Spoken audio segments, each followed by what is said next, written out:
കഴിക്കാത്തതിന്റെ പേരിൽ അല്ലെങ്കിൽ കുരുത്തക്കേട് കാണിക്കുന്നതിന്റെ പേരിൽ മക്കളെ അടിക്കുന്നുണ്ട് എങ്കിൽ നിങ്ങൾ മനസ്സിലാക്കുക, 2 വയസ്സിന് മുമ്പിലുള്ള കുഞ്ഞിനെ അടിക്കുമ്പോ ആ കുഞ്ഞിനെ അത് അടിയാണെന്ന് പോലും അറിയില്ല അല്ലെ. അത് അടിക്കാണ് എന്ന് പോലും അറിയണ പ്രായമായിട്ടില്ല. അടിക്കുന്ന അമ്മമാരെ ഞാൻ കണ്ടിട്ടുണ്ട്. 2 വയസ്സിന് മുമ്പേ കുഞ്ഞുങ്ങൾ അടിക്കുന്ന അമ്മമാരെ ഞാൻ എൻ്റെ ക്ലിനിക്കിൽ കണ്ടിട്ടുണ്ട്. ഒരു പക്ഷെ കുഞ്ഞിനോടുള്ള ദേഷ്യമൊന്നും ആവില്ല. ആരോടുള്ള ദേഷ്യമായിരിക്കും?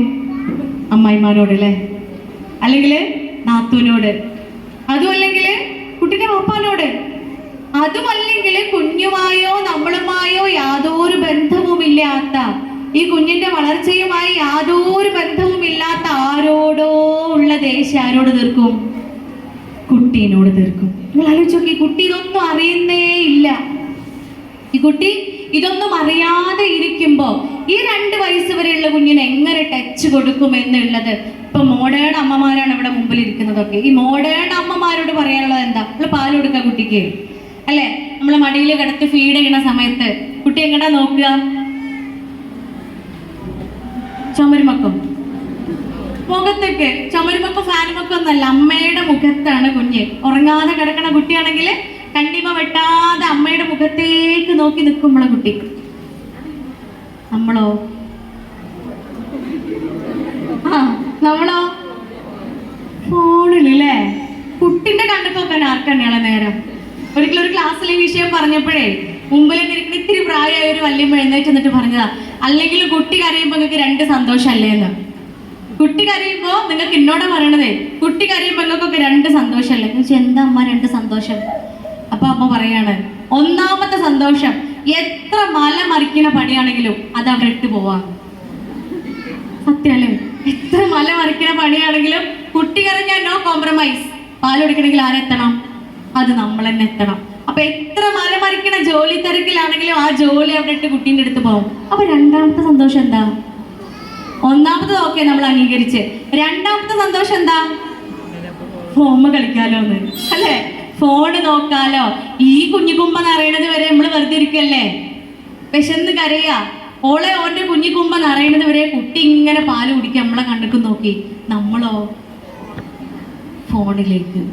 ഇതാണ് പ്രിയപ്പെട്ടവരെ 0 to 2 years വരെ കൊടുക്കേണ്ട ടച്ച് എന്താണെന്ന് ഈ modern science, modern medical science, modern psychology, മനഃശാസ്ത്രം നമ്മൾ ഉൾക്കൊള്ളുന്ന പാരൻസിലേക്ക് തരുന്നതിന്റെ പ്രാധാന്യം ഇത് തന്നെയാണ്. ഈ കുഞ്ഞെ കണ്ണിമ വെട്ടാണ്ട് ഉമ്മാന്റെ മുഖത്തേക്ക് തന്നെ നോക്കി നിൽക്കണത് എന്തിനാ? എൻ്റെ ഉമ്മ കറുത്തിട്ടാണോ വെളുത്തിട്ടാണോ നോക്കുകയാണോ? അല്ലെങ്കിൽ എൻ്റെ ഉമ്മാന്റെ കണ്ണ് മാൻമിഴിയാണോ, ഭംഗിയുള്ള കണ്ണാണോ നോക്കുകയാണോ? എൻ്റെ ഉമ്മാന്റെ പല്ല് പൊന്തിയിട്ടാണോ, അത് നിരയൊത്ത പല്ലുകളാണോ ഉറപ്പിക്കാനാണോ? അല്ല പ്രിയപ്പെട്ടവരെ, കുഞ്ഞ് പഠിക്കുകയാണ്. എന്നെ പാലൂട്ടുന്ന, എനിക്ക് ജീവൻ നൽകുന്ന, എന്നെ സ്നേഹിക്കുന്ന എൻ്റെ അമ്മയെ കുഞ്ഞ് പഠിച്ചുകൊണ്ടിരിക്കുക. ആ കുട്ടിൻ്റെ അമ്മയെ കുട്ടി പഠിച്ചുകൊണ്ടിരിക്കുക. അവിടെ കുഞ്ഞിനോട് നമ്മൾ സംസാരിക്കണം. കണ്ണിമ വെട്ടാതെ ഉറങ്ങാതെ നമ്മുടെ മുഖത്ത് നോക്കി നിൽക്കുന്ന കുഞ്ഞാണ് എങ്കിൽ, 2 വയസ്സിന് മുമ്പുള്ള കുട്ടിയാണെങ്കിൽ ആ കുട്ടിയോട് നമ്മൾ സംസാരിക്കണം. നമ്മളൊരു പക്ഷെ റിലാക്സ് ആവാൻ ഇരിക്കുകയായിരിക്കും, നമ്മൾ ടയേർഡായി കുഴങ്ങി തളർന്നിരിക്കുകയായിരിക്കും. പക്ഷെ കുഞ്ഞിനറിയോ, എൻ്റെ അമ്മ ഒരു പാത്രം നിറയെ കഴുകി, ബേസ് നിറയെ പാത്രം കഴുകി വരികയാണ്. എൻ്റെ അടുക്കള നിറയെ പണിയെടുത്ത് വരികയാണ്. എൻ്റെ ഉമ്മ കുറേ ചീത്തവാക്ക് കേട്ട് വരികയാണ്. എൻ്റെ ഉമ്മ ഭയങ്കര ഫ്രസ്ട്രേഷനിലാണ്, അതുകൊണ്ട് ഉമ്മാൻ്റെ കണ്ണുക്ക് നോക്കണ്ട.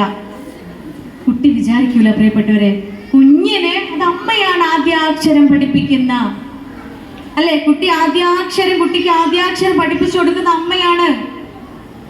നമ്മൾ ഓരോ മതാചാരങ്ങളും പ്രാർത്ഥനയ്ക്ക് വേണ്ടിയിട്ട് ഇരിക്കുന്ന സമയത്ത് മുസല്ല വിരിക്കുമ്പോൾ, നിസ്കരിക്കാൻ വേണ്ടി മുസല്ല വിരിക്കുമ്പോൾ നമ്മൾ നിസ്കരിക്കുന്നതിന് മുമ്പേ കുഞ്ഞ് വന്ന് അതിൽ സുജൂദ് ചെയ്യും അല്ലെ.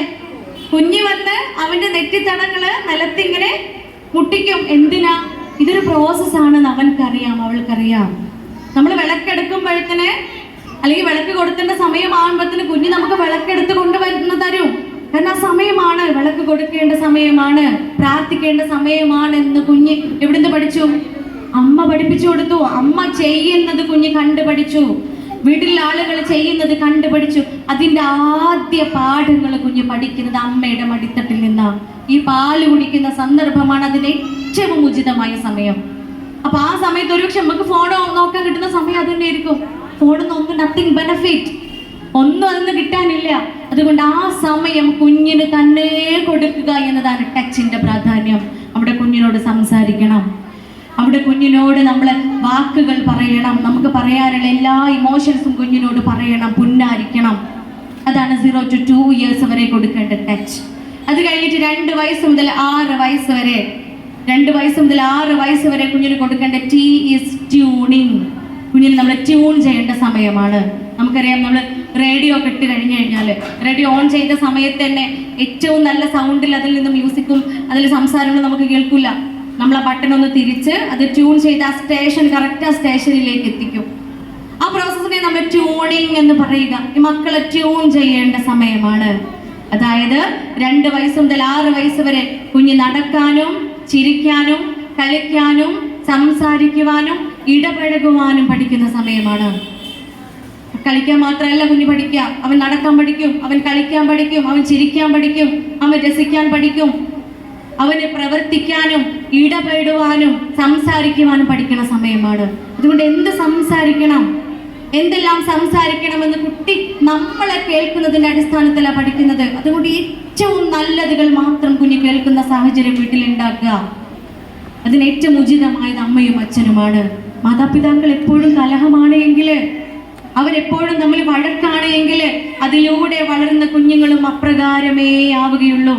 നമുക്കറിയാം, 2 കുടുംബങ്ങളിൽ 2 സാഹചര്യങ്ങളിൽ 2 ചിന്തയിൽ 2 ഇഷ്ടാനിഷ്ടങ്ങളിൽ 2 വികാര വിചാരങ്ങളിൽ ജീവിച്ചു വന്ന 2 മനുഷ്യന്മാരാണ്.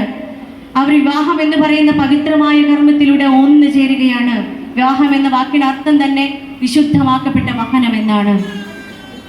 വിശുദ്ധമാക്കപ്പെട്ട വഹനം, വിശുദ്ധമായ 2 പേരെ വഹിച്ചു കൊണ്ടുപോകുന്ന വാഹനം എന്നാണ് അതിന്റെ അർത്ഥം.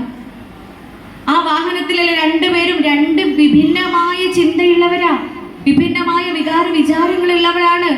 അതൊക്കെ ശരിയാണ് എങ്കിലും അവരൊന്നാകുന്നതോട് കൂടിയിട്ട് പരസ്പരം മനസ്സിലാക്കൽ ഉണ്ടാവേണ്ടതുണ്ട്. അഭിപ്രായ വ്യത്യാസങ്ങൾ ഉണ്ടാവും, ഒരുപക്ഷെ വഴക്കുകൾ ഉണ്ടാകേണ്ട സാഹചര്യങ്ങൾ ഉണ്ടായേക്കാം. പക്ഷെ മക്കൾക്ക് മുൻപിൽ വെച്ച് ഒരിക്കലും പിണക്കങ്ങളും അവരുടെ വ്യത്യസ്തമായ ചിന്താഗതികളും മക്കൾക്ക് മുൻപിൽ വെച്ച് പ്രകടിപ്പിക്കാൻ പാടില്ല. അത്രയേറെ ഇൻസെക്യൂരിറ്റി ഉണ്ടാക്കുന്ന മറ്റൊന്നില്ല. ഒരിക്കലും +1 പഠിക്കുന്ന കുട്ടിയെ കുറച്ച് ദൂരെയുള്ള ഒരു ജില്ലയിൽ നിന്ന് കൗൺസിലിന് കൊണ്ടുവരിക. കാരണം എന്താന്ന് വെച്ച് കഴിഞ്ഞാൽ അവര് പുസ്തകം എടുത്ത് വായിക്കൂല, പുസ്തകം തൊടുകയില്ല, കൈ വെച്ചിട്ട് അവന്റെ പുസ്തകം അവൻ കൈ കൊണ്ട് തൊടുകയില്ല. അവന്റെ ക്ലാസ്സിലുള്ള എല്ലാ ടെക്സ്റ്റ് ബുക്കും, അവൻ പഠിക്കുന്ന എല്ലാ പുസ്തകങ്ങളും അവന്റെ ബാഗിൽ വെച്ചിട്ടുണ്ട്. അത് അങ്ങനെ കൊണ്ടുപോകും, അതുപോലെ കൊണ്ടുവരും. +2 എത്തി, പബ്ലിക് എക്സാം ആണ്. അതുകൊണ്ട് എക്സാമിന് അത് എഫക്റ്റ് ചെയ്യും എന്ന് ഭയന്നിട്ടാണ് കൗൺസിലിന്